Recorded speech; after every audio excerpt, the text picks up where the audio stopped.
llegó sin ceremonia. Ford Motor Company confirmó el cierre de su operación manufacturera en Chihuahua. 400 millones de dólares en inversión, 1.800 empleos y 3 décadas de historia industrial borradas en un comunicado de prensa. Sin asamblea con trabajadores, sin plan de transición. Solo una decisión tomada en Dearborn que cayó como una orden de demolición sobre la economía del norte de México. La planta de Chihuahua no era un puesto menor. Era un ancla de precisión en la cadena de suministro de Ford en América del Norte, produciendo componentes de motor y autopartes que alimentaban líneas de ensamblaje en todo Estados Unidos. La planta operaba dentro del marco maquilador de México, ubicada tan cerca de la frontera con Texas, que las piezas cruzaban aquel paso antes de que terminara el turno matutino de un trabajador en Michigan. Para el estado de Chihuahua, Ford no era solo un empleador. Era la prueba de que la economía fronteriza funcionaba. La planta había operado durante años bajo la lógica que hizo indispensable al norte de México: mano de obra calificada a una fracción del salario estadounidense, proximidad a los consumidores americanos e infraestructura comercial construida específicamente para mover bienes manufacturados hacia el norte. Pruebe antes de comprar. Pague solo después de completa satisfacción. Riesgo cero. Este corrector dental de silicona Con mínima fricción. La ciudad de Chihuahua y el corredor de Juárez se convirtieron en una de las regiones manufactureras más densas del hemisferio occidental, bajo exactamente esa promesa. Ford era parte de los cimientos. Luego, Ford se fue. Antes de continuar con el video de hoy, necesito tu ayuda para demostrar que alguien está equivocado. Mi esposa me dijo que un canal enfocado en videos sobre México no iba a crecer y que a la gente no le importa mantenerse informada. Pero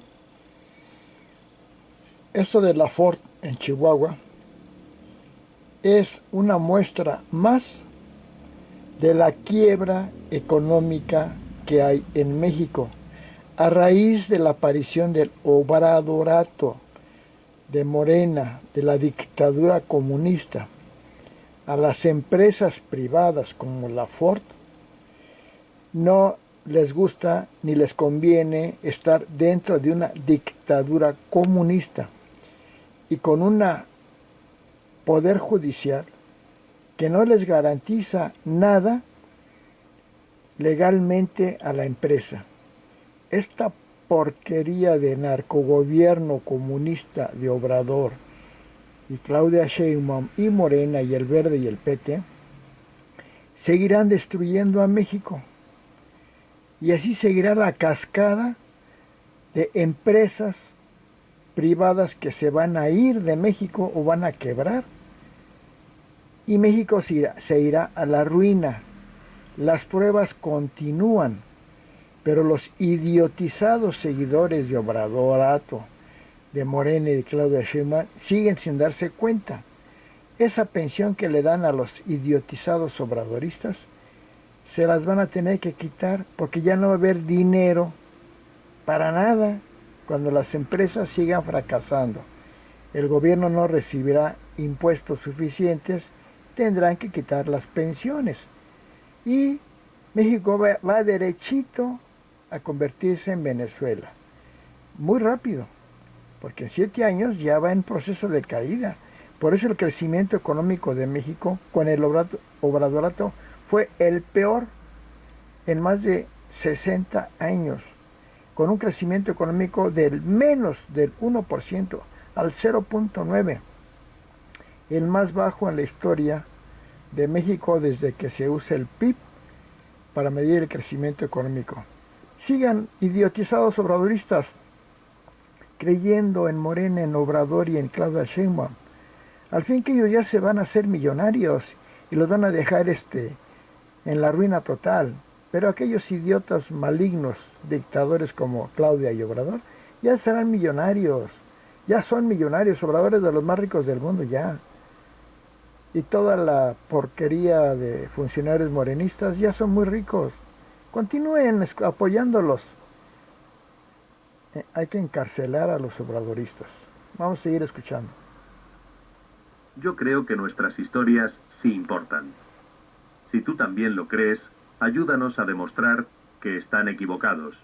Suscríbete al canal y mantengamos vivos estos videos. El lenguaje oficial fue cuidadoso. La empresa citó reestructuración operativa y realineación estratégica con prioridades de electrificación. Agradeció a su fuerza laboral mexicana. Expresó confianza en el potencial a largo plazo de la región. Cada oración fue diseñada para decir lo menos posible, mientras una decisión irreversible sonaba rutinaria. No era rutinaria. 1.800 familias en Chihuahua acababan de perder su ingreso. 400 millones de dólares en inversión productiva acababan de abandonar el país. Y los funcionarios responsables de mantener a Ford allí no tenían respuesta, porque nunca lo vieron venir. Debieron haberlo visto. Ford no ocultó lo que se avecinaba. Las advertencias fueron públicas, repetidas y precisas. El CEO Jim Farley se presentó ante inversionistas en 2023 y anunció que Ford recortaría más de 2.000 millones de dólares en costos anuales mientras aceleraba su transición hacia los vehículos eléctricos. No hablaba en abstracciones. Describía una empresa que reduciría sus operaciones de motores de combustión interna, consolidaría su huella manufacturera en América del Norte y redirigía capital hacia la producción de baterías y el ensamblaje de vehículos eléctricos, categorías donde el corredor industrial del norte de México tenía casi nada de infraestructura y aún menos influencia. Las señales continuaron. Ford reportó pérdidas en su división de vehículos eléctricos superiores a 5.000 millones de dólares solo en 2023. Cada dólar perdido en electrificación era un dólar que presionaba a las operaciones IC heredadas a rendir más. La planta de Chihuahua fabricaba precisamente esos componentes heredados, las piezas que la propia hoja de ruta de Ford estaba programando para la obsolescencia. Los analistas de la industria lo señalaron directamente. Morgan Stanley y Bank of America advirtieron en 2023 y 2024 que la exposición manufacturera de Ford en México conllevaba un riesgo estructural a medida que los requisitos más estrictos de las reglas de origen del TEM, SEOC, aumentaban los costos de cumplimiento y la ley de reducción de la inflación recompensaba la producción doméstica estadounidense con incentivos que México no podía igualar ni acceder. El gobierno de Chihuahua no escuchó nada de esto. Los funcionarios estatales pasaron 2023 y 2024 promoviendo el auge del nearshoring, señalando la presencia de Ford como validación del momento manufacturero de México. La oficina de la gobernadora Campos Galván emitió comunicados celebrando cifras de inversión extranjera directa. Los funcionarios federales en Ciudad de México hicieron eco del optimismo, insistiendo en que la proximidad geográfica y las ventajas de costos hacían a México irreemplazable en las cadenas de suministro de América del Norte. Ford ya estaba trazando el mapa de salida mientras la celebración aún continuaba. Los archivos internos de reestructuración y las decisiones de asignación de capital dejaron claro que la operación de Chihuahua no tenía un papel definido en el futuro eléctrico de Ford. La empresa ya había decidido. El anuncio fue solo el papeleo. Los números que hicieron atractiva a Chihuahua durante décadas dejaron de funcionar. Esa es la verdad simple detrás de todo el lenguaje corporativo y el debate político. Ford llegó al norte de México porque tenía sentido financiero. Los trabajadores ganaban entre 3 y 5 dólares por hora, comparado con 30 dólares o más en Michigan. Ojo, esto no es ninguna broma. Todo este lote de lentes inteligentes de alta gama. La frontera estaba cerca. Las piezas podían moverse del piso de una fábrica en Chihuahua a un muelle receptor en Texas en horas. El sistema maquilador existía exactamente para este propósito, y durante mucho tiempo funcionó. Luego los números cambiaron. Las reformas laborales de México, después de 2023, empujaron los salarios hacia arriba en todo el sector maquilador. Eso fue bueno para los trabajadores, pero redujo la brecha de costos que hacía tan convincente la propuesta de valor de México. Al mismo tiempo, las reglas del TEMEC se volvieron más estrictas. Bajo el acuerdo actualizado, el 75% del contenido de un vehículo debe provenir de América del Norte para evitar aranceles. Cumplir ese requisito cuesta dinero y cambia de dónde deben provenir las piezas. La cadena de suministro de Chihuahua fue construida para las reglas anteriores, no para las nuevas. El problema de los vehículos eléctricos empeoró todo.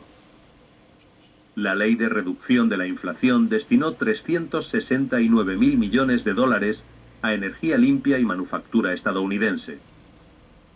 Las empresas que fabricaban componentes de vehículos eléctricos en América podían acceder a créditos fiscales, subsidios e incentivos por valor de miles de millones. México no recibió nada de esa ley.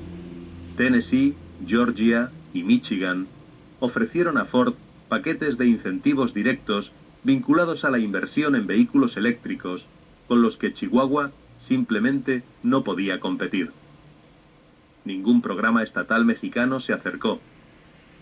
La planta de Ford, en Chihuahua, fabricaba piezas de motores de combustión interna. El futuro de Ford es eléctrico. Esos dos hechos no podían coexistir para siempre. Cuando Ford tuvo que elegir entre una instalación ICE heredada con costos crecientes y ventajas comerciales en declive y una operación estadounidense de vehículos eléctricos con miles de millones en respaldo federal, la decisión no fue complicada. Chihuahua perdió antes de que la decisión fuera anunciada. La salida de Ford no se detiene en 1.800 empleos. Ese número es la herida visible. El daño más profundo recorre cada proveedor, cada empresa de logística, cada planta de arneses de cables, cada instalación de estampado y cada operador de transporte cuyo negocio existía porque Ford existía. Los economistas que estudian los ecosistemas maquiladores encuentran consistentemente que cada empleo manufacturero directo sostiene entre 6 y 8 posiciones indirectas en la economía circundante. Hácese cálculo con 1.800 trabajadores y la pérdida real de empleos en el corredor de Chihuahua supera los 10.000. Eso no es el cierre de una planta, es una contracción económica regional. El corredor de Juárez está observando. Ciudad Juárez se asienta sobre uno de los tramos de tierra fronteriza más densamente manufactureros de la tierra, con más de 300 plantas maquiladoras que emplean a cientos de miles de trabajadores en todo el estado de Chihuahua. Esas operaciones fueron construidas bajo la misma lógica que usó Ford: ventajas en costos laborales, proximidad a la frontera y estabilidad en el marco comercial. La salida de Ford no solo elimina a un empleador, le señala a cada otra multinacional, con decisiones de renovación próximas, que los números están siendo recalculados en todas partes. Varios fabricantes importantes en el corredor tienen acuerdos de suministro y compromisos de instalaciones que vencen en los próximos 24 meses. Sus equipos financieros están leyendo las mismas tablas de incentivos de la IRA que leyó Ford. Están realizando los mismos análisis de costos de cumplimiento del TEMEC. Están mirando los mismos calendarios de transición a vehículos eléctricos. Mientras tanto, Tennessee acaba de anunciar un nuevo corredor de manufactura de componentes para vehículos eléctricos. Georgia ha comprometido incentivos estatales para atraer exactamente el tipo de producción de piezas de precisión que el norte de México ha perfeccionado durante 30 años. Arizona está reclutando gerentes de operaciones con experiencia en maquiladoras por su nombre. Un estado extiende la alfombra roja. El otro se encoge de hombros. La economía fronteriza construyó toda su identidad alrededor de ser indispensable para la manufactura americana. Ford acaba de demostrar que esa identidad tenía fecha de vencimiento. La pregunta ahora es, ¿quién se va después? Cuando se dio a conocer la noticia, el gobierno de Chihuahua respondió con diplomacia. La oficina de la gobernadora María Eugenia Campos Galván emitió un comunicado expresando gratitud por los años de inversión de Ford en el estado, confianza en el futuro manufacturero de Chihuahua y compromiso de apoyar a los trabajadores afectados a través de los programas laborales estatales existentes. Eso fue todo. Sin sesión legislativa de emergencia, sin paquete de reforma estructural, sin anuncio de un fondo de transición dedicado a los vehículos eléctricos, ni de una zona industrial especial diseñada para competir con los corredores de incentivos de Tennessee. Solo gratitud y confianza, entregadas en 2 párrafos, mientras 1.800 familias esperaban respuestas.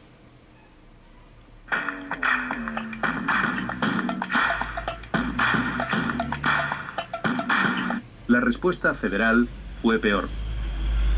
La administración Sheinbaum había pasado meses promoviendo la narrativa del nearshoring, la idea de que las tensiones comerciales entre Estados Unidos y China estaban redirigiendo permanentemente la inversión manufacturera hacia el sur, hacia México, y que el corredor industrial del norte estaba entrando en una era dorada. La salida de Ford fue tratada como una anomalía, un solo punto de datos que no perturbaba la narrativa más amplia. Los funcionarios señalaron inversiones entrantes en otros sectores como prueba de que el momento manufacturero de México estaba intacto.